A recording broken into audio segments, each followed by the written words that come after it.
just an old-fashioned love song, one I'm sure they wrote for you and me. Just an old-fashioned love song coming down in three-part harmony. Now, as much as I was never a fan of the Beatles, sorry, Bridget, I know you got on to me about that, I was a fan of the band Three Dog Night. How many of you even knew the name of the band that sung this song? All right, there's a handful, a few of you. Okay, all those old people do that. All right, well, almost old people. I'm old people. Some of you are almost old people. All right, but anyway, they had 21 top 40 hits in those critical years of my my pre-teens and my early teens from 1969 to 1975. 21 top 40 hits. So that's a lot of hits in a short period of time. And so their songs were ingrained into my mind. And one of my favorite was this 1971 hit, An Old-Fashioned Love Song. Though, to be honest, I mostly remembered that second set of lines there, just an old-fashioned love song coming down in three-part harmony. And in fact, you have to say harmony, because that's the way they say it in the song.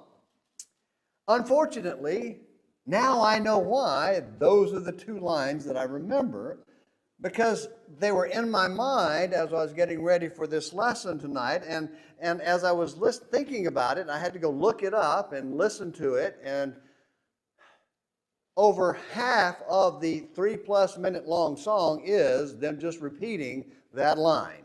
Just an old-fashioned love song coming down in three-part harmony. It's over and over again. But I guess their repetition worked because it came to mind while I was thinking about the second sermon from a Symphonic Life from 2 Peter 1, 5 through 7. So repetition works. But not only does repetition work from a practical standpoint as seen by this song being in my mind from nearly 50 years ago, but it also, or actually over 50 years ago, but anyway, it's in my mind, and not only that, but repetition has apostolic approval. You know, we talk about one of the things about authority is apostolic authority, and so we have apostolic authority for repetition because of what Peter says himself here in the text. Look with me in verses 12 through 15 of the text, just to kind of get this idea of the importance of repetition. Verse 12 says, therefore, this is Peter writing, I will always be ready to remind you of these things, even though you already know them. So he's going to be repetitive. He's going to remind them of things that they have already know and have been established in the truth, which is present with you. I consider it right, as long as I am in this earthly dwelling, to stir you up by way of reminder. So he's saying it's the right thing to do, to keep stirring you up as long as I can and remind you of these things, knowing that the laying aside of my earthly dwelling is imminent, as also our Lord Jesus Christ has made clear to me. So he knows that his time is almost up, so he's going to keep working away at reminding them of these things. And I will also be diligent that at any time after my departure, you will be able to call these things to mind. And so Peter is declaring here that this is apostolically approved activity of reminding people of being repetitive so that they will remember certain things. And that's fitting because, as we pointed out last time, the 8 qualities in these verses, in verses 5 through 7, are very important qualities that we need to have in our minds on a constant, regular basis. Remember, we talked about the idea of how they are notes, more like notes in a song than steps on a ladder or on a staircase.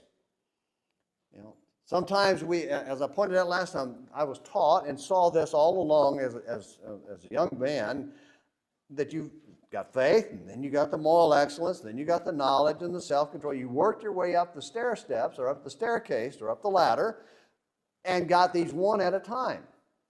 But what we see is that really these are things that are revolved around and around in our hearts and in our minds so that we can apply them and learn them in the most powerful way possible.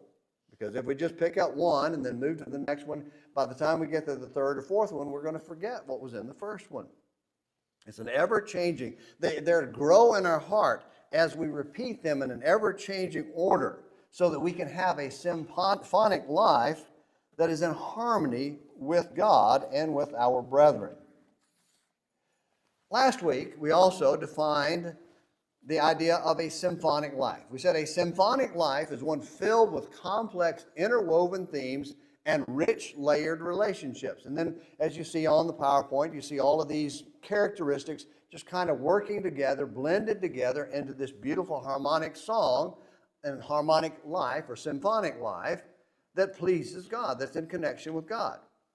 And last time we looked at the first four. Let's go back and read the verses there, 5 through 7, and then we'll start looking at the last four this evening. The first four, beginning in verse 5, Paul says, "Now for this very reason also, applying all diligence, in your faith supply moral excellence, and in your moral excellence knowledge, and in your knowledge self-control, and in your self-control perseverance, and in your perseverance godliness, and in your godliness brotherly kindness, and in your brotherly kindness love." And so these 8 qualities are listed there in a specific order, but the order is not so much important as knowing and understanding the qualities and blending them into and making them part of our life, incorporating them into our lives. Well, last week we looked at faith, moral excellence, or virtue, maybe some of your versions say, and knowledge and self-control. Tonight we're going to focus on the last 4, perseverance, godliness, brotherly kindness, and love. And so let's begin with perseverance. Let's begin with perseverance. It's translated in some versions as patient endurance, or in others, steadfastness, or in some others as just simply endurance or patience. So you may see those various ones depending on what version you have. Regardless, it's the continued steadfast effort to achieve a goal despite the difficulties, obstacles, or discouragement. All of those things will face us, and we'll face all of those difficulties in life, but endurance or perseverance is the quality that gets us through that keeps us pushing on through that. And what we also learn is that it involves tenacity. Tenacity is the idea of hanging in there and unwillingness to quit or give up, and a persistent, conscious choice to keep working. Years ago when I started preaching in Clearwater, there was a young man that started going there, and he used a phrase in class one time, and the first time I'd ever heard it used in this context, and I thought it was a good phrase. That is intentionality. Intentionality is one of those kind of a current phrase that's the idea of choosing that this is what you're going to do, not by accident, not by stumbling into it, not by being forced into it, but by a deliberate, intentional decision to do this. And so persevering requires an intentional, deliberate decision to keep persisting no matter what. To never give up, to never quit, because what we have in front of us is worth continuing on, continuing through and pushing through whatever obstacles come. Now, the word perseverance, or the word in the Greek word, and I'm not going to give you the Greek word. I will give you one of them and a little bit later, but because most of them are kind of big words. But it's a compound word, and it's a word that means to hold, abide, or bear up under pressure. So it's the idea of holding or abiding under something, abiding in place under, in this case particularly, the idea of pressure, the pressure of the world to give up your faith or turn away from God or whatever it may be pushing you to do that will draw you away from God or cause you to fall away, as we talked about this morning. So perseverance is that idea of holding or bearing up under this pressure. Or another way of saying it is to stand fast in difficult situations. I don't know if I've ever told you this. Years ago, my wife and I my wife wasn't with me when I was there. I was doing it related to work. I was in near Pennsylvania, and I went over to Gettysburg. Anybody here ever been up to Gettysburg? No? To the battlefield? You do. I would recommend if you get a chance to go. It is amazing, and it's a powerful reminder of the awfulness of war and the difficulty. And in Gettysburg, on the main battlefield, there was this long ridge called Seminary Ridge, seminary like a Bible school ridge. And down below it was a little valley, and then on the other side were some woods. And the Southern forces came out of those woods across that little valley and then charged up the hill to where the Union forces were located. And I was standing on top of the hill, up on that little ridge, and it didn't look like that big a deal charging up that ridge, or up to the top of that ridge. And there was a low wall that was basically about the height of this pulpit here from above. But I walked down to that little wall, hopped over it, took a few steps and turned around and looked back up, and my perspective just completely flipped. All of a sudden, you're looking, and it's a much steeper looking climb going up, and that wall goes from that height to about that height. It's completely different. And those Southern soldiers stood fast in a difficult situation, and the Northern soldiers did too, because they're hiding behind that little wall, and here are these soldiers marching up toward them. That took endurance. I can't imagine. Your orders are, take that ridge, and you're charging uphill into this wall, and there's this wall of lead that's flying your way. God, in a sense, is telling us perseverance is that's the way we view our perseverance in serving God. That no matter what bullets are coming at us, no matter what is attacking us, we keep going forward. We don't turn and run. We stand fast. We hold firm under the pressure. Turn over to Hebrews chapter 12, because Hebrews 12 has one of the best discussions of this idea of endurance in chapter 12, verses 1 through 3. In Hebrews chapter 12, in verses 1 through 3, we notice this. He says, in verse 1, therefore, since we have so great a cloud of witnesses, and he's referring back to chapter 11 and all of those heroes of faith, and they are a cloud of witnesses showing how to persevere, to endure under great pressure, under the threat and actual carrying out the murder of those who serve God. Verse 1, chapter 12. Therefore, since we have so great a cloud of witnesses surrounding us, let us also lay aside every encumbrance and the sin which so easily entangles us, and let us run with endurance the race that is set before us, fixing our eyes on Jesus, the author and perfecter of faith, who for the joy set before him endured the cross, despising the shame, and has sat down at the right hand of the throne of God. For consider him who endured such hostility by sinners against himself, so that you will not grow weary and lose heart, so that you too will endure. In this text, there are more than three, but I want us just to look at three very vital, very powerful keys to enduring, to successful endurance. The first one is in verse 1. In verse 1, he says, remove all obstacles. Again, he says there, let us lay aside every encumbrance, right there in the middle of the text. And that's to lay aside everything that weighs you down, everything that's holding you back. As an athlete preparing for a sport, especially runners, they might put weights on their ankles and maybe even on their waist or their arms to run, or boxers who might put weights on their arms to build up their endurance, keeping their arms up and when they're boxing. And he says, when it comes to the battle of life, when it comes to fighting for this symphonic life and endurance, take those things off that are getting in your way, that are holding you down. Remove them. And so think of it from our perspective. What are the things hindering you from bearing up under this world's pressures? And it's going to be different for every one of us. Is it being overwhelmed by past sins? That in the past we may have done something that we in our mind have built up as so heinous, and it may be heinous, it may be awful. Not all sins are awful, but we've got some that back there that we may think that we just are consider incapable of being forgiven. and they hold us down. They keep us from being faithful. What we need to do is trust God to forgive us as promised. He said he would forgive us. His Son paid the price for that sin. Trust him.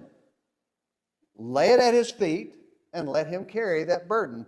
That's what Jesus did. That's why he says, come to me, all you who labor and are heavy laden, and I will give you rest. He'll take that burden off of you.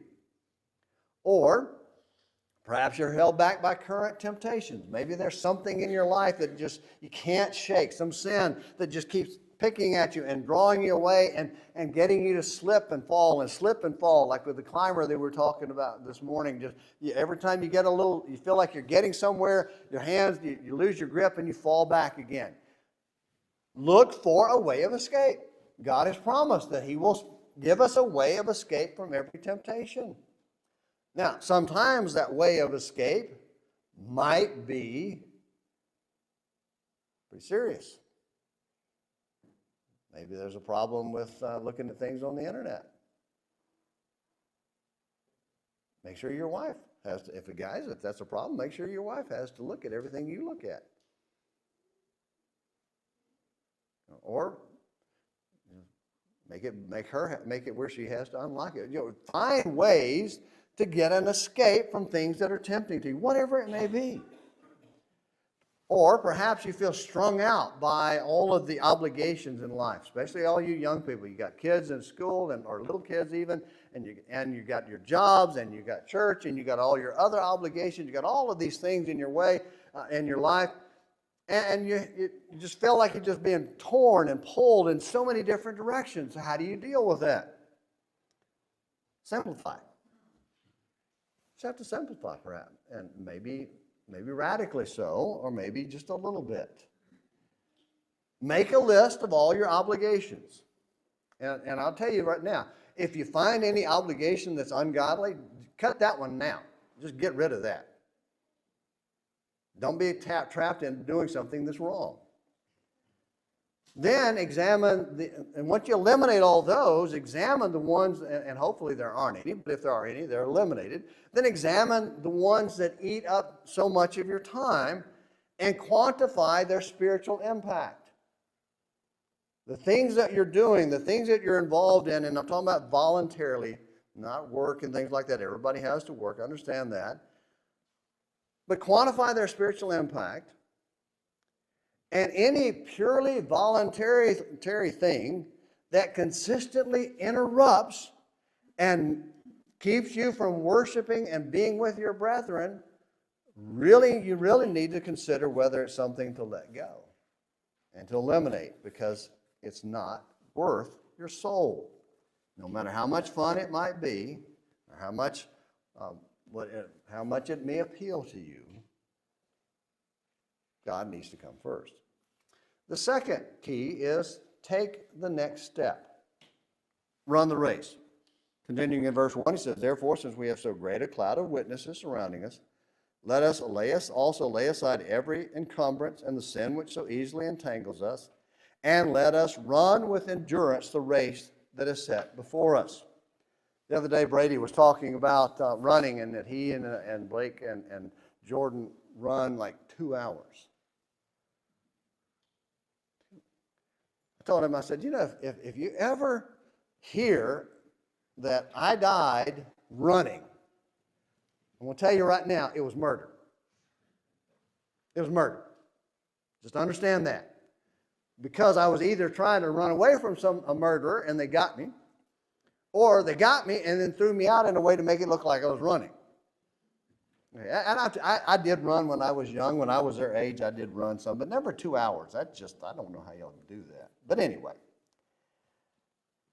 But when you're running, and Brady talked a little bit about this, you're just focused on the next step. Run the race. Next step, just the next step. Like next step, just the next step, just the next step. And it's the same thing with our endurance and serving Christ and serving God. It's the next step. It's the next step.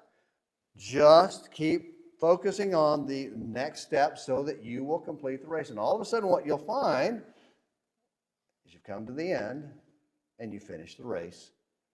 You kept the faith. And there's a crown of life laid up for you. The third key, and perhaps this is the most important, and that is find your why. Find your why. Why do I do this? Why will I be here on Sunday night? Why will I be here on Wednesday night when there are just so many other things I could be doing? And it's just so hard to get those kids up and dressed and ready and out the house, and they're fussing and fighting, and I'm aggravated about something at work, and I bark at my wife, and she gets aggravated and barks at me, and we show up at church and we walk in and we're just, hi, all smiles. All right, be honest, it happens. Hopefully not much. There's a why you go through all that. And that why is the Lord. Look in verse 2. Fixing our eyes on Jesus, the author and perfecter of faith, who for the joy set before him endured the cross. So he set the example for us, and so we set our eyes on him. We look at him. He's the one that showed us how, and he's the one that makes it worth going through all of the things that we go through and all the struggles that we go through in life to be here and to be a part of his church and a part of his family and to serve him in everyday life. And be the person at work that doesn't join in the dirty talk or doesn't look at the things that they shouldn't look at and is kind and gentle and demonstrates the fruits of the Spirit while working with a bunch of people who demonstrate the works of the flesh. Be that person because Jesus makes it worth it. And then he says in verse 3, for consider him who has endured such hostility by sinners against himself, so that you will not grow weary and lose heart. So put your focus on Christ and consider him, and he will give you the strength and the motivation to keep going. No matter what happens, no matter what you face. He makes it all worth enduring. Well, let's go to the next one of these qualities, and that is godliness. And you may have been told that godliness means God-likeness. And while that may be how we got the English word, the Greek word is better translated as piety or religiousness. It too is a compound word combining the word good with reverence or good devotion or good worship. So it ties all of these things together, this idea of worshiping God. And religion is, that's the definition of religion, is the practice of worshiping God. And so he's saying, have good religion. Be a good religious person. That's godliness. That's what godliness really is. And it's used 15 times in the New Testament. 14 of them are in 1st and 2nd Timothy and Titus, and here in 2nd Peter. Luke used this word to describe the centurion. Remember in Acts chapter 10 when Peter was told, eat from all of these animals. What God has made clean is no longer unclean. Don't call it unclean. And oh, by the way, here's some men from Joppa, you go. Here's some men, you go, and you go to the Gentiles' house. And he gets there and he realizes, oh, God's telling me, go to the Gentiles. And then God gives them the Holy Spirit. And Peter says, okay, I guess they can hear the gospel and become Christians just like us. But he calls Cornelius a pious or godly or religious man, a godly man, a devoted man, a devout man. That's interesting. We live in a world that talks about being spiritual but not religious. You ever heard that phrase? Or maybe read it somewhere. I'm spiritual but not religious. And spirit, what that means is I have these vague feelings about being some kind of spirituality. I recognize that there's something more than this life, but I don't want any of that religious stuff. That church stuff, you weird church people can have all that. And what we need to do when we're talking to someone like that is paraphrase James 2:17. You know, James 2:17 is that faith without works is dead. And what we need to say is spirituality without religion is dead. We must be religious in the deepest possible sense if we want to live in harmony with God. Because what that is saying is that God is so important to me that I will do what God tells me to do no matter how anybody else feels about it. No matter what the world may say or think about me, I am going to worship God the way God wants to be worshiped. And that's a very tall order in today's world, where the last thing anybody is allowed to do is criticize how somebody worships, except somebody who refuses to worship the way the world wants to worship. We're fair game, but we're not supposed to say anything about them. Godliness or spirituality without religion is dead. The next one is brotherly kindness. Brotherly kindness. Go back to 2 Peter chapter 1. Add to your perseverance, godliness, and in your godliness, brotherly kindness. And this is a word we all should recognize, and there's actually the Greek word Philadelphia. And that's the Greek word, and we recognize it because it's the name of one of America's most famous cities, the city of Philadelphia, Pennsylvania. Again, it's a compound word. Phila, P-H-I-L-A, or P-H-I-L, is the idea of familial love or affection. And Adelphia is the word for brother. And so it's the familial or affection for somebody that's related to you, for people who are related to you particularly by blood. And so I want you to think about tonight. All of the people here that are here tonight and the ones that were here this morning, they are related to you by blood in the deepest possible and most important way. The blood of Christ. And I hope you think about that. And I hope you recognize that physical relationships, family relationships are valuable. They're important. I come from a really big family, grew up going to family reunions all my life as a kid. But when I got to be an adult, and my generation has kind of gotten away from all that, and you just don't spend that much time around them anymore. And the closest people that I see, and the people that I consider the closest to me, are you and other Christians that I know. Because we're related by blood. We have an eternal bond rather than this short-term physical bond. And so we need to be filled with and building ourselves up in relationship to one another, to loving one another. And so as you think about the brothers and sisters, think about how they're related to you by the blood of Christ. And if you're not feeling the affection, force it. Push yourself through it. Take the steps. Keep putting one step in front of the other and developing a love for and an affection for your fellow brothers and sisters in Christ. They're your spiritual family. Find the love and feel that affection for them. Well, the last one is love, and that's the Greek word agape. This is the easiest Greek word to refer to because it's short and it's a simple word.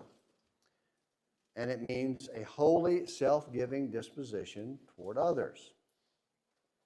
But while it's the easiest one to pronounce, it's possibly the most difficult one to practice. Because look at the definition there. Holy, that means set apart, wrapped up in, self-giving disposition towards others. And when we think about love, what we think about, mostly in our world, is romantic passion. And this word is never used for that in the Bible, and it's not a word that was in Greek culture referred to romantic passion. It referred to a self-giving desire to serve and help others. It was demonstrated by God giving his son for us. John 3:16, for God so agape or loved the world that he gave his beloved son, that whoever believed in him should not perish but have eternal life. Romans 5:8, he died for us even while we were sinners, and there's no greater love than dying for someone while they are sinners. John 15, verse 13, Jesus said that he was going to love them by giving himself for his people. So that's love. It's self-sacrifice giving. Turn over to 1 Corinthians chapter 13, and this is a chapter that we haven't talked about in a while here, and so I think it's worth taking a few moments to read, or a little bit of time here to read. In 1 Corinthians chapter 13, it's the chapter on love that is read in a lot of things, situations like weddings especially. In verses 4 through 7, Paul uses 15 verbs to describe love. So when you use a verb to describe something, not adverb, not an adjective, but a verb, what you're saying is that this thing is known by what it does. So let's look at some of the things that love does here, beginning in verse 4. Love is patient. That's a verb. Love is kind, another verb. And is not jealous, another verb. Love does not brag. That's a negative verb, but it doesn't do this. And is not arrogant. It doesn't do that arrogant thing. Does not act unbecomingly. Does not seek its own. Both of those are verbs. Is not provoked, another verb. Does not take into account a wrong suffered. That's another verb. Does not rejoice, another verb, in unrighteousness, but rejoices, another verb, with the truth. Bears all things, another verb. Believes all things, another verb. Hopes all things, another verb. Endures all things. So over and over again, Paul is saying, these are the things that love does. Love is known by what it does for other people.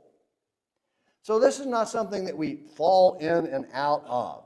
This is something that we choose to do for others. Remember that word intentional or intentionality. We choose to do this. And it's fitting for love to complete this unique love song that blends together in 8-part harmony. Not 3-part, but 8-part. Well, this is not just another love song, brothers and sisters. This is the eternal love song drawing us ever nearer to Him. The gospel is a call to eternal love, drawing us to be near Him. He wants us to be near Him. That's one of the songs that Isaac leads a lot. It calls Draw Me Ever Nearer, and I don't remember the name of the song, but I love that line. And that's what God is calling out to us. In His love for us, He's calling us near to Him. He's saying, I want you to be close to me. I want you to be mine. I want a special relationship with you. So come near. Be mine. That's the eternal love song that God sings for us and calls for us to sing in this symphonic life, as this made up of these 8 qualities here and many others, but these 8 qualities here in 2 Peter. And so we'll wrap up with this. Oh. Got a little ahead of ourselves there. All right. Are you blending these 8 qualities into a symphonic life? Are you building your faith, your moral excellence, your knowledge, your self-control, your perseverance, your godliness, your brotherly kindness, and your love, building them all together, blending them all together in harmony with God and with your brothers and sisters? If not, now's a good time to learn how to do that.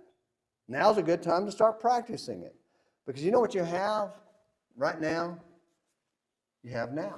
You have an opportunity. You know, the thing that we don't know is whether we'll have tonight or tomorrow or any day after that. But we do know that we have right now. And if you want to be right with God, we beg you, please come right now while we stand and sing.